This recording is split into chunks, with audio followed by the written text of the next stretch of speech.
اپنی گفتگو کرتا ہے، کوئی خطیب تقریر کرتا ہے تو اسے بھی اس کا معاوضہ اجرت اس کی مل جاتی ہے۔ تو یہ رزق کسب کی چند ایک مثالیں تھیں۔ دوسری قسم رزق کی ہم کہہ سکتے ہیں رزق فضل، یعنی کہ کچھ اضافی چیز۔ مثال کے طور پر ایک شخص ایک کمپنی میں جاب کرتا ہے تو سال بعد اسے بونس بھی مل جاتا ہے، یا کمپنی اسے کہیں ٹرپ پر بھیج دیتی ہے، یا کمپنی اپنے ملازمین کو کہہ دیتی ہے کہ ہم سال بعد قرآن اندازی کریں گے اور اپنے تمام ملازمین میں سے چند ایک لوگوں کو عمرے پر یا حج پر بھیجیں گے۔ کسی ہوٹل میں ہم کھانا کھانے جاتے ہیں، وہاں پر بل تو بنتا ہے 2000 روپے، لیکن ہم ٹپ کے طور پر 200-300 روپے اضافی دے دیتے ہیں، تو یہ رزق فضل ہے۔ لوگ اپنے ملازمین کو کچھ گفٹ دے دیتے ہیں، کچھ عیدی کے طور پر دے دیتے ہیں، سال بعد ان کو کوئی چیزیں لے کر دے دیتے ہیں، بچوں کے لیے کوئی چیزیں بھیج دیتے ہیں، تو یہ رزق فضل ہوتا ہے جو کہ ایگریمنٹ میں شامل نہیں ہوتا، لیکن ویسے اپنی طرف سے کچھ اضافہ کر دیا جاتا ہے تو اسے فضل کہا جاتا ہے۔ جیسا کہ اللہ تعالیٰ نے بھی فرمایا ذالک فضل اللہ یؤتیہ من یشاء، تو یہ تو اللہ تعالیٰ کا فضل ہوتا ہے، وہ جسے چاہتا ہے عطا فرماتا ہے۔ بالکل۔ تیسری جو رزق کی قسم ہے وہ بہت پیاری ہے، ویسے اس کا زیادہ تر تعلق تو آخرت کے ساتھ ہے، جنت میں ہے، لیکن اس کی چند جھلکیاں ہمیں اس دنیا میں بھی مل جاتی ہیں۔ اس کا نام ہے رزق کریم، یعنی کہ باعزت رزق، عزت والا، آنریبل رزق۔ یہ اللہ تعالیٰ کی طرف سے ایک خاص عطا ہوتی ہے، اللہ تعالیٰ کی خاص مہربانی ہوتی ہے۔ مثال کے طور پر دنیا میں ہم اس کی مثال دیکھیں تو ہم کہہ سکتے ہیں من و سلوہ جس طرح قوم بنی اسرائیل پر اترا، جنت سے ایک کھانا آتا ہے، تو یہ رزق کریم کی ایک مثال ہے۔ آقا کریم علیہ الصلوۃ والسلام اور صحابہ کرام سفر کر رہے ہوتے ہیں تو راستے میں پانی ختم ہو جاتا ہے، صحابہ کرام بڑے پریشان ہوتے ہیں، آقا کریم علیہ الصلوۃ والسلام کے بارگاہ میں عرض کرتے ہیں کہ حضور پانی ختم ہے، تو حضور کی انگلیوں سے، حضور کے ہاتھ سے پانی کے چشمے جاری ہو جاتے ہیں۔ تو یہ رزق کریم کی بہترین مثال ہے۔ حضرت اسماعیل علیہ السلام زمین پر ایڑی رگڑتے ہیں تو وہاں سے آب زمزم کا چشمہ جاری ہو جاتا ہے، یہ رزق کریم نہیں تو اور کیا ہے۔ آقا کریم علیہ الصلوۃ والسلام تشریف فرما ہے، ایک پیالہ ہے دودھ کا، صحابہ کرام 70 کی تعداد میں ہیں، وہ سارے پی لیتے ہیں لیکن وہ ایک پیالہ ختم نہیں ہوتا، تو یہ رزق کریم ہے۔ سورہ سبا میں اس کا ذکر بھی ہے کہ لہم مغفرۃ و رزق کریم، کہ ان جنتیوں کے لیے مغفرت ہے، بخشش ہے اور رزق کریم ہے، آنریبل رزق ہے۔ دنیا میں اس کی اور بھی مثالیں ہو سکتی ہیں۔ مثال کے طور پر اللہ تعالیٰ کسی کو چھپر پھاڑ کر دے دے، کسی کی زمین پڑی تھی، بہت زیادہ زمین تھی لیکن اس کی اتنی ویلیو نہیں تھی، لیکن حکومت کا ایک پروجیکٹ آیا وہاں پر اور وہاں سے ایک سڑک گزار دی گئی، تو جو لاکھوں کی زمین تھی وہ کروڑوں کی بلکہ کھربوں کی ہو جاتی ہے۔ اسی طرح کسی کی زمین میں سے پیٹرول نکل آتا ہے، یہ عرب ممالک میں اسی طرح ہی ہوا ہے نا، وہ عام زمینیں تھیں، ان میں سے پیٹرول نکلتا ہے یا سونا نکلتا ہے، تو ان کی ویلیو دیکھیں وہ کتنی بڑھ جاتی ہے، کتنی زیادہ ہو جاتی ہے۔ تو یہ عزت والا رزق ہے، یہ اللہ تعالیٰ جسے چاہتا ہے اپنی مرضی سے جس کو چاہتا ہے وہ عطا فرما دیتا ہے۔ اب دیکھیں رزق کسب کا تعلق تو انسان کے ساتھ ہے، انسان جتنی کمائی کرتا ہے، جتنی وہ محنت کرتا ہے، اس کا پھل اس کو مل جاتا ہے۔ اور رزق کریم کا تعلق ڈائریکٹ اللہ تعالیٰ کے ذات کے ساتھ ہے، وہ جسے چاہتا ہے اسے عطا فرماتا ہے اور جسے چاہتا ہے وہ نہیں عطا فرماتا۔ اور رزق فضل جو ہے اس کا تعلق ایک لحاظ سے انسان کے ساتھ ہے اور ایک لحاظ سے اللہ تعالیٰ کے ذات کے ساتھ ہے۔ انسان جتنی محنت کرتا ہے، کچھ محنت کرتا ہے تو اس کو اس پر کچھ اضافہ مل جاتا ہے اور وہ اللہ تعالیٰ کی طرف سے ملتا ہے۔ اب دیکھیں ایک ٹیچر کہیں جا رہا ہوتا ہے تو راستے میں اس کا ایک شاگرد ملتا ہے، وہ اس کی خدمت میں کوئی چیز پیش کر دیتا ہے، کوئی شخص کسی کو کوئی کتاب تحفہ کر دیتا ہے، یا ہمارے ہمسایوں میں سے کوئی ہمارے لیے کوئی چیز بھیج دیتا ہے۔ تو رزق فضل کی کئی مثالیں ہیں کہ ہمیں کچھ اضافہ کہیں نہ کہیں کسی صورت میں مل جاتا ہے۔ اب یہاں پر ہمارے لیے جو اہم بات ہے وہ یہ ہے کہ ہمیں رزق کسب کی تو کوشش کرنی چاہیے، رزق فضل کی امید رکھنی چاہیے، دعا مانگنی چاہیے، رزق کی فضل بھی اللہ تعالیٰ اپنے خزانے سے ضرور دیتا ہے، اس کی امید بھی رکھنی چاہیے، لیکن رزق کریم کی امید رکھ کر ہم ہاتھ پر ہاتھ دھرے بیٹھ جائیں اور سوچیں کہ رزق کریم ہمارے لیے آئے گا اور اللہ تعالیٰ ہمارے اچانک نصیب بدل دے گا اور ہم زیرو سے ہیرو بن جائیں گے، تو ایسے نہیں ہوتا۔ الا ماشاء اللہ، کوئی 1 کروڑوں میں 1 مثال تو ایسے ہو سکتی ہے، ورنہ عموماً ایسے نہیں ہوتا، اکثر ایسے نہیں ہوتا۔ اکثر یہی ہوتا ہے کہ انسان محنت کرے، کوشش کرے، جو وہ کوشش کرتا ہے اس کا اللہ تعالیٰ پھل عطا فرماتا ہے، بلکہ اس کی کوشش سے تھوڑا سا زیادہ بلکہ بہت زیادہ عطا فرماتا ہے۔ دیکھیں ہم سانس لے رہے ہیں، اس کے ہم کوئی قیمت نہیں ادا کرتے، ہم دیکھ رہے ہیں، اس کے ہم کوئی قیمت نہیں ادا کرتے۔ اسی طرح اور کئی چیزیں ہیں جن کی ہم قیمت نہیں ادا کرتے، ان کو ہم بلا معاوضہ استعمال کر رہے ہیں۔ لہٰذا ہمیں رزق کریم کی وجہ سے محنت کو نہیں چھوڑنا چاہیے، ہمارے اندر سستی نہیں آنی چاہیے، ہم محنت کریں، ہم کوشش کریں، دعا مانگیں، اللہ تعالیٰ ہمیں بہت دے گا۔ رزق میں برکت کیسے آتی ہے؟ جی، یہ بھی بہت اہم اور بڑی پیاری بات آپ نے کی ہے کہ رزق میں برکت کیسے آتی ہے۔ رزق میں برکت کئی چیزوں سے آ سکتی ہے۔ مثال کے طور پر اب دیکھیں، تقوی اختیار کیا جائے۔ ہم چونکہ مسلمان ہیں، ہمیں مسلمان کی سوچ کے مطابق ہی سوچنا پڑے گا۔ ایک بندہ مومن جس طرح سوچتا ہے اسی طرح ہم سوچیں گے اور اسی انداز سے چلیں گے تو ہمارے لیے زندگی بڑی آسان ہو جائے گی۔ ورنہ اگر ہم اس انداز سے ہوں مسلمان اور اس انداز سے نہ چلیں تو یہ زندگی ہمارے لیے بڑی مشکل ہوگی۔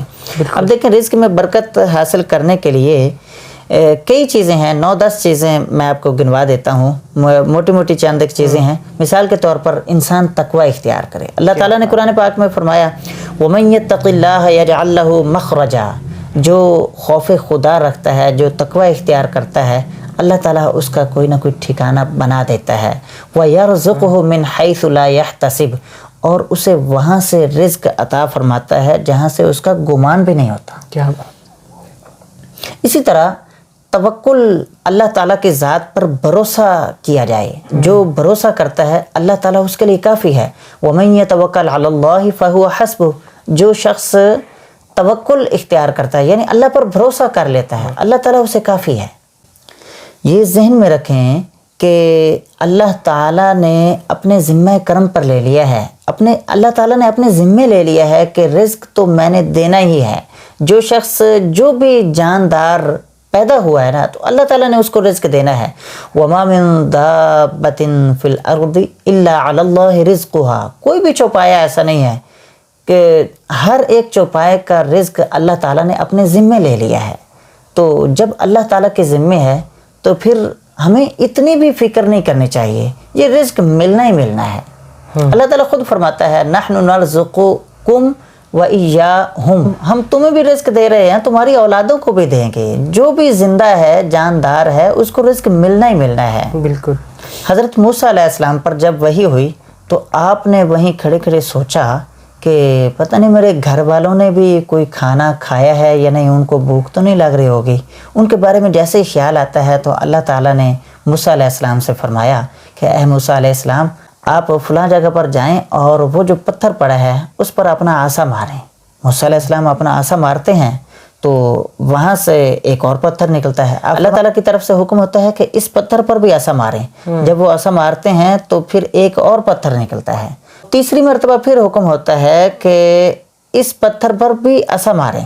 جب عصا مارا جاتا ہے تو وہ پتھر بھی پاش پاش ہو جاتا ہے، اس میں سے ایک کیڑا نکلتا ہے جو کہ اللہ تعالیٰ کی حمد کر رہا ہوتا ہے۔ سبحان اللہ، سبحان۔ تو یہ دیکھیں یہ کیا ہے، یہ اللہ تعالیٰ اس کو وہاں پر ہی رزق دے رہا ہے۔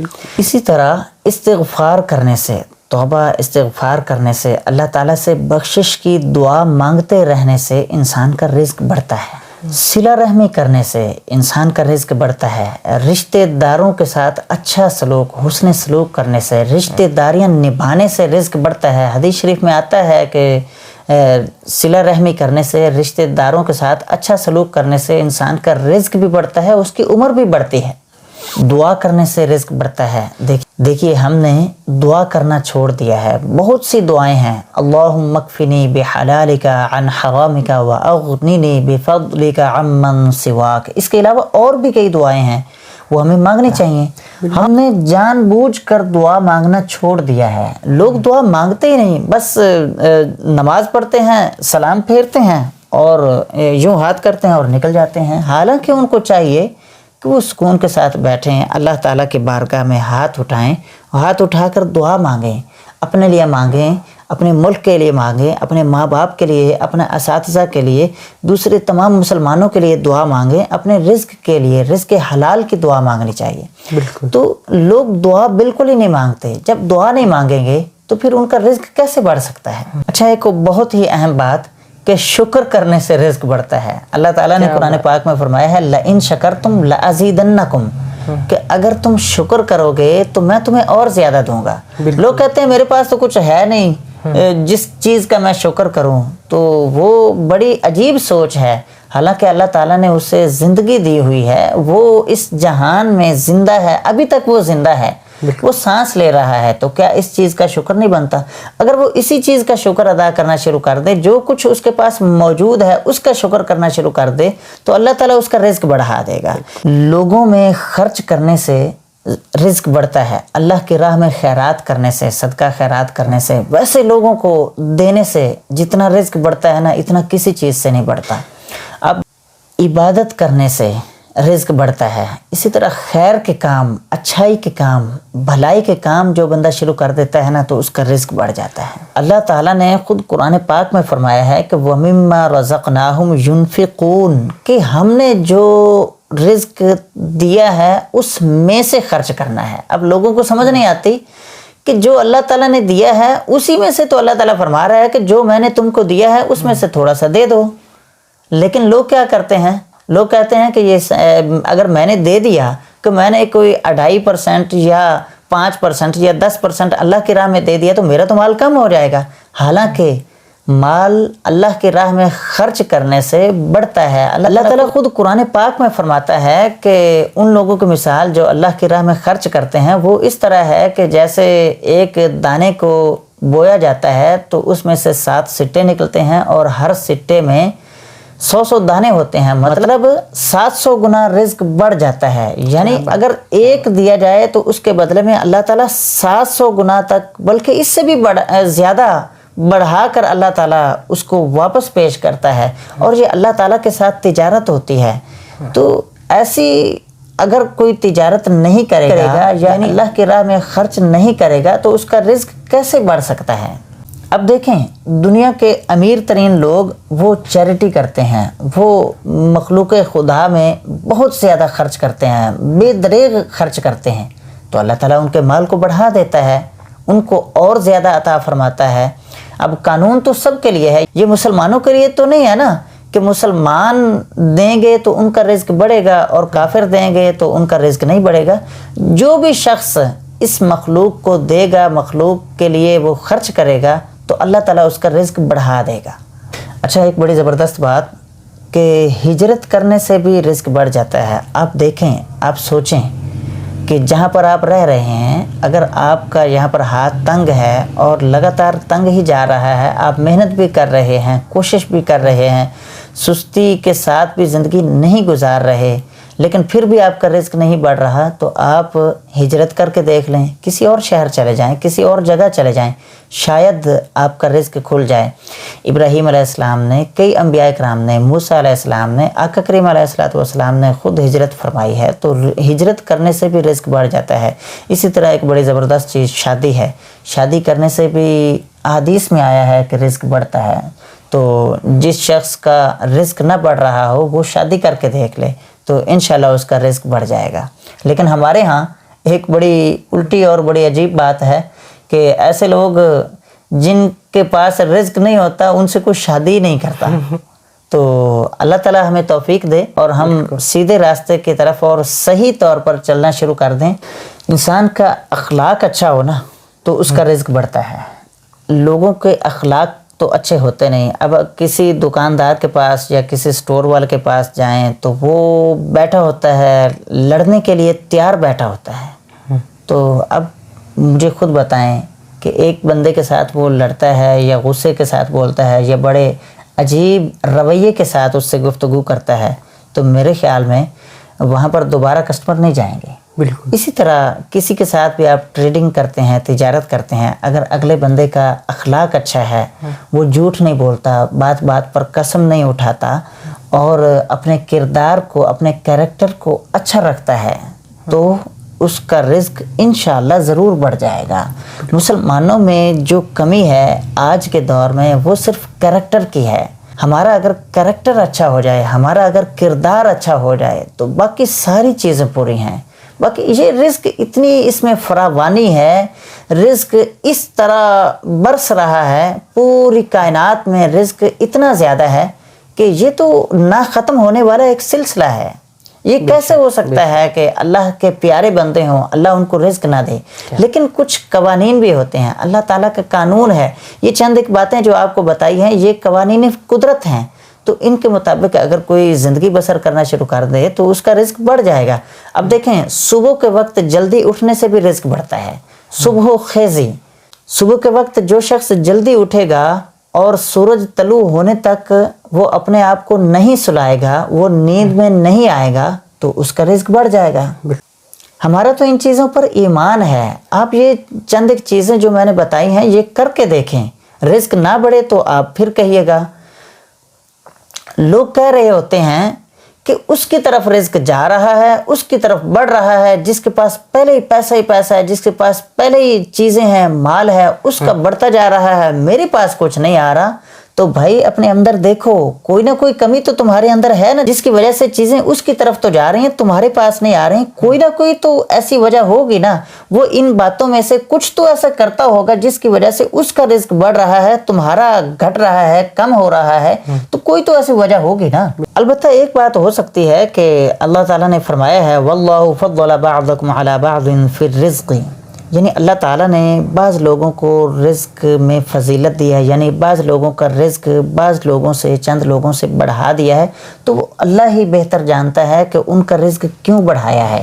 ایک جگہ پر اللہ تعالیٰ نے خود فرمایا ہے وَلَوْ بَسَطَ اللَّهُ الرِّزْقَ لِعِبَادِهِ لَبَغَوْا فِي الْأَرْضِ, یعنی جن لوگوں کا رزق کم ہے اللہ تعالیٰ ان کو رزق کی فراوانی عطا فرما دیتا اپنے بندوں پر, تو وہ ہو سکتا تھا کہ وہ سرکش ہو جاتے. تو ہو سکتا ہے جس کو اللہ تعالیٰ نے فقیر رکھا ہے, جس کو اللہ تعالیٰ نے مال کم دیا ہے, تو اسی میں اس کی بھلائی ہو. اور ایسے بھی ہو سکتا ہے کہ جس کو اللہ تعالیٰ نے زیادہ رزق دیا ہے تو اسی میں اس کی بھلائی ہو. تو بعض چیزوں میں اللہ تعالیٰ کی رضا پر بھی راضی رہنا چاہیے, لیکن اس کا یہ مطلب نہیں کہ انسان کوشش نہ کرے. آپ کوشش کریں, محنت کریں, دعا کریں, اور یہ جو چند ایک چیزیں میں نے بتائی ہیں وہ کام کرنا شروع کر دیں, تو آپ دیکھیں گا انشاءاللہ آپ کا رزق بڑھ جائے گا. ماشاءاللہ جی, بہت شکریہ. جی آپ کا بھی مدثر اقبال صاحب بہت شکریہ, آپ اتنی دیر سے مجھے جھیل رہے ہیں. ناظرین کرام آپ کا بھی بہت شکریہ, آپ نے پوری ویڈیو پوری بات چیت ہماری سنی. اللہ تعالی ہمیں عمل کرنے کی توفیق عطا فرمائے. کل ایک نئے پروگرام کے ساتھ حاضر ہوں گے, تب تک کے لیے اجازت دیجیے. السلام علیکم.